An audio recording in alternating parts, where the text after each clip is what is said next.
Kohonmen ko para hautra Jesus Christ. Haga jingpule banangkong mandaga sngi uyo anis utho. Te ngalayo iya ka beneng bathamai bat ka perthei bathamai. Ka beneng ba menshua bat ka perthei ba menshua kila jaal ngai. Bat ka duriau kam don shu. Ngalayo iru ya ka Jerusalem bathamai kanong ba bakhut balawan hier na beneng na ublei.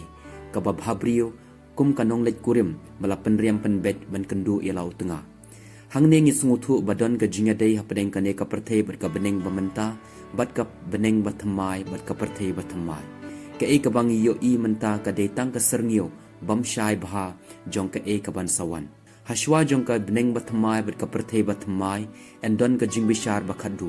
Uyonis uyathu shapang ka jingbishar yake bayap hakmat jong utaw basyong halor ka khet. Baro ngi haban kendu ya kata ka jingbishar bakhadu habangi yang hakmat ublei ban ai jingken yaki e ki bangilale.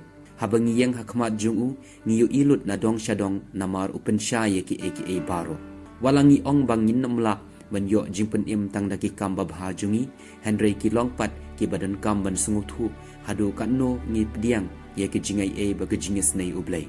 Kabalang ka kwa yangi ban long ki balakre ya ki e ka ban saja ha ka jingkut jung ka perthei lane ka perthei jungi ba shimet. Uyones ukran chipang uyak jokor ubala syaset kut bat ubala laj tang shipor. Bat kito baro ki bala syayap haka kerteng ukris kila yo jingim bat kila sensyar bat ukris.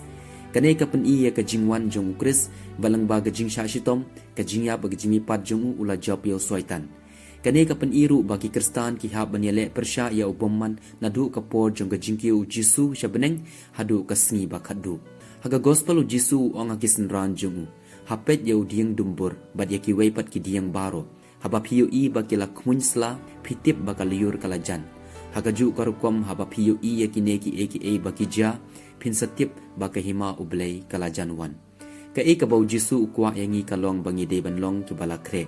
Ladangi kwa ba antho akakot jong gajingim ya kekerteng jungi ngidon kaman pet ngor bat pen kre yala de kat kum ki jingkala jong kapor. Ka e kajuba bangin ai habangi yo i bat syam ya ki jing sniu baharukom hasau dong jungi. Ujisu ong token mau ya kane kine ki eki baro kinsa urlong shiwa ba ki brio ki ba imenta kinsa yap baro ka beneng bat ka kendo kin du no ki ktien jonga kinom du no namar kata ngidon kamban phasha ka ktien jong Blei ban tip shai ya ki eki bawan na Blei bat ki eki bawan na ki prophet balam ler tongin long ki ba pengor ba duwai ba puson bat bayaile ya ka kam habakalat ka pelat yangi enyaro ya Jesus Christ.